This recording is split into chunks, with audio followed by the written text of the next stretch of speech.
Bonjour à tous, bienvenue dans cette nouvelle vidéo. Aujourd'hui, je vais vous partager mon top PEA pour le mois de décembre 2023. Donc, on va directement sur le graphique. Donc, on va commencer avec le Crédit Agricole. Donc, j'ai noté qu'on est dans un canal haussier depuis le mois de mars. On a un point bas ici à 9 euros. On a un deuxième à 10. Après, j'ai un point pivot, moi, à 11 euros. Et là, on est dans la zone haute des 11 euros, pratiquement 12 euros. Donc on a dépassé les 12, puisque à la dernière clôture en date du 1er décembre, le titre a terminé à 12 euros 66 centimes. Alors maintenant, ce qui sera intéressant pour moi, c'est qu'ils viennent taper un petit peu sur le bas du canal ici, là, vous voyez là.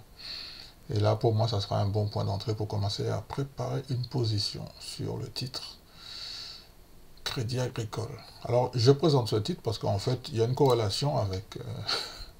Alors, attendez, je reviens dessus. Donc, en fait, il y a une corrélation ici. Il y a une grosse poussée ici parce qu'il y a une rumeur qui dit que LVM, que Crédit Agricole, donc il veut prendre une position sur Worldline, tout ça dans les traitements. Alors, n'oublions pas qu'on a un gap qui a été ouvert le 25 octobre, donc un gap baissier. Donc on a décroché de 23, on est descendu à 10. Donc là, le 1er décembre, il a terminé Worldline à plus de 5%, donc à 15. Donc là, on est à 15. Et moi, je considère que tant qu'on est en dessous du niveau 20-21, le gap baissier n'est toujours pas comblé. Par conséquent, pour moi, il va devoir batailler. Donc, on va voir qu'est-ce qui va se passer, mais on remarque bien qu'en fait, le titre monte, il recule. Mais à chaque fois qu'il monte, il recule, mais après, ça remonte. On l'a bien vu fin octobre. Regardez, ben, novembre, là, on est revenu sur le niveau des 13, on a reculé sur le niveau des 12, on est remonté à 14, on a reculé sur 13, il est revenu ici, là, en bas du canal, et maintenant, là, le 1er décembre, donc on a terminé à 15 euros et 70. On a une mèche. Attention, attention. On reste vigilant sur ce dossier, parce que c'est un dossier qui est un petit peu compliqué. Le titre est très volatile. Très volatile, mais on voit bien que ici, là, au mois de décembre, regardez bien tout en bas, là, il y a beaucoup de taureaux qui sont là, beaucoup de poussées vertes. Donc, pour moi, le prochain niveau, après, de toute façon, là, on a une mèche qui a été juste... Il n'a pas encore touché les 16. Donc, il n'a pas encore touché les 16. Donc, on va devoir patienter. 4. Donc là, on est aujourd'hui sur la journée du 4. Ouais, et puis, on va voir qu'est-ce qui va se passer. On va voir. Alors, j'ai un titre qui m'intéresse beaucoup, là. C'est Air Liquide. Mais... regardez qu'est-ce qui se passe là. Alors ici, en fait, au début de l'année, le 2 janvier, on a démarré sur le niveau de 143. Et on est sur la clôture du 1er décembre. 173 euros. Quand vous remarquez bien, regardez bien ce qui s'est passé. Jusqu'au 20 octobre, le titre est revenu se positionner sur le point bas des 152 euros. 152 euros. Ok. Donc, je l'ai posé sur le plus bas de février pour avoir un repère. Ok. Donc moi, dans ma stratégie, tant que le titre ne revient pas fleurer avec cette ligne verte, j'attends. Et je vais attendre le temps qu'il faut. Bien évidemment, pendant ce temps, d'avril à novembre, le titre a rangé entre 158 et 160 pour des plus hauts à 168. Ok. Mais pour moi, là, ici, là, c'est devenu beaucoup trop cher. Donc, je vais patienter. Ok. Donc, LVMH. Je vous rappelle, c'est très important de savoir à quel niveau le titre a démarré le 2 janvier. Le 2 janvier, on a démarré sur le niveau des 685. Et regardez là, qu'est-ce qui se passe en date du 1er décembre. Le titre a clôturé à 699. Ok, 699. Donc en fait, ici, ça veut monter, mais ça ne veut pas. Je vous rappelle qu'on a on a un gap qui est ouvert, mais qui a été comblé. Hein. Donc sur la journée du 10 octobre, on a un gap qui a été ouvert. Donc de 724, on a décroché à 659. Hein. Mais ça s'est fait en 1, 2, 3 jours. Ça s'est fait en 3 jours. Ensuite, ça s'est stabilisé sur le niveau des 660. Ensuite, il a essayé de repartir à la hausse. Et en fait, moi je pense, pour moi, hein, quand le titre va revenir, pour moi, en dessous des 690 et 660, je vais sûrement prendre une position. Pour moi, alors si ça part, c'est pas grave. Comme je l'ai toujours dit, si ça part, c'est pas grave. Mais pour l'instant, ça ne part pas. Ça ne part pas. Donc, le mois de décembre, ça a l'air de commencer avec une bougie verte.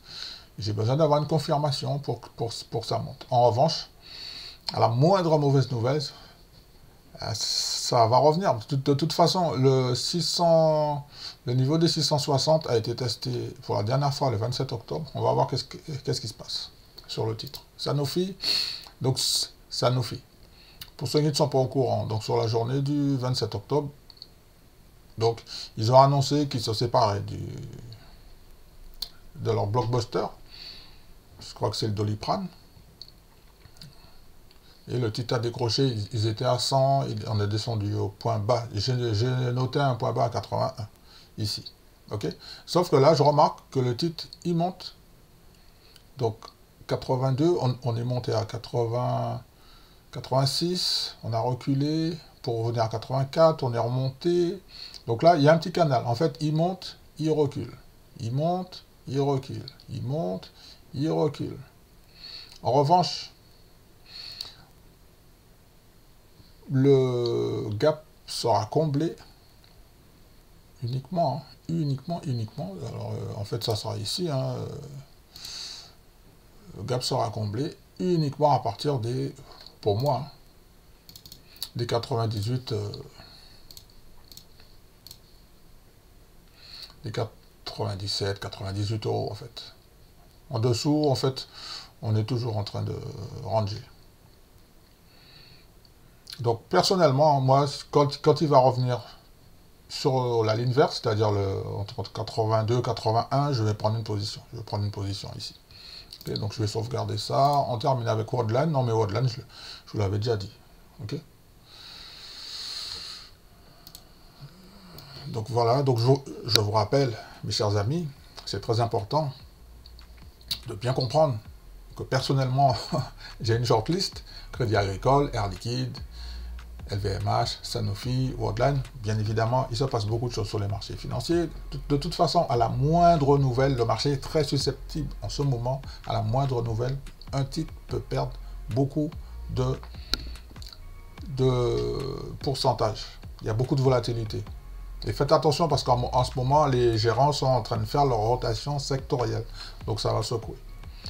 Ne vous faites pas avoir, il y a des faux signaux qui vont partir. Et en général, quand un titre il est à la baisse, moi je regarde la tendance générale. Hein. Donc si on est dans un canal baissier, ben, j'attends que le titre sorte de ce canal. Donc c'est une petite vidéo très très rapide. Je reviendrai dessus vers mercredi ou jeudi de cette semaine pour voir un petit peu l'évolution des titres que je vous ai proposés. D'accord? Alors je vous rappelle que mon PEA se trouve chez Bourse Direct. En ce moment, il offre 50 euros pour les nouvelles personnes qui passent par mon lien, qui se trouve en dessous de la description. Vous savez pourquoi je vous dis ça? Parce qu'en fait, j'ai remarqué qu'il y a beaucoup de personnes qui n'ont pas de PEA. Ils ne savent même pas qu'est-ce que c'est, un plan d'épargne en action. C'est un moyen justement de réduire la fiscalité tout en faisant des investissements. Donc il n'y a qu'au double. Tu investis et en même temps tu fais un bénéfice sur la fiscalité. Si vous voulez en savoir un petit peu plus, je vais proposer justement un accompagnement sur le PEA. J'ai acheté un titre, j'ai pris une position, donc je suis en train de préparer une newsletter dédiée sur le PEA pour les personnes que ça intéresse. Donc si ça vous intéresse, je vous demande de rentrer en contact avec moi par email. Hein. Ça se passe toujours de cette façon. Abonnez-vous à la newsletter parce que je vais commencer à envoyer des messages également sur le PEA. Ok? Alors je vous remercie beaucoup. Faites attention sur les marchés financiers. Donc je vais essayer de trouver mon jingle de sortie. Alors le jingle de sortie, il est par ici. Dites-moi ce que vous pensez des titres que je vous ai proposés. Est-ce que vous êtes déjà en position? Qu'est-ce que vous allez faire? Renforcer ou vous allez patienter? Je vous souhaite une bonne journée, un bon début de semaine sur les marchés financiers, sur le CAC 40. Faites attention, hein, parce que là, il y a pas mal de volatilité, et puis la moindre nouvelle, ça peut faire très mal. Donc si vous avez un petit peu d'argent, donc il faut rester très très vigilant. À bientôt.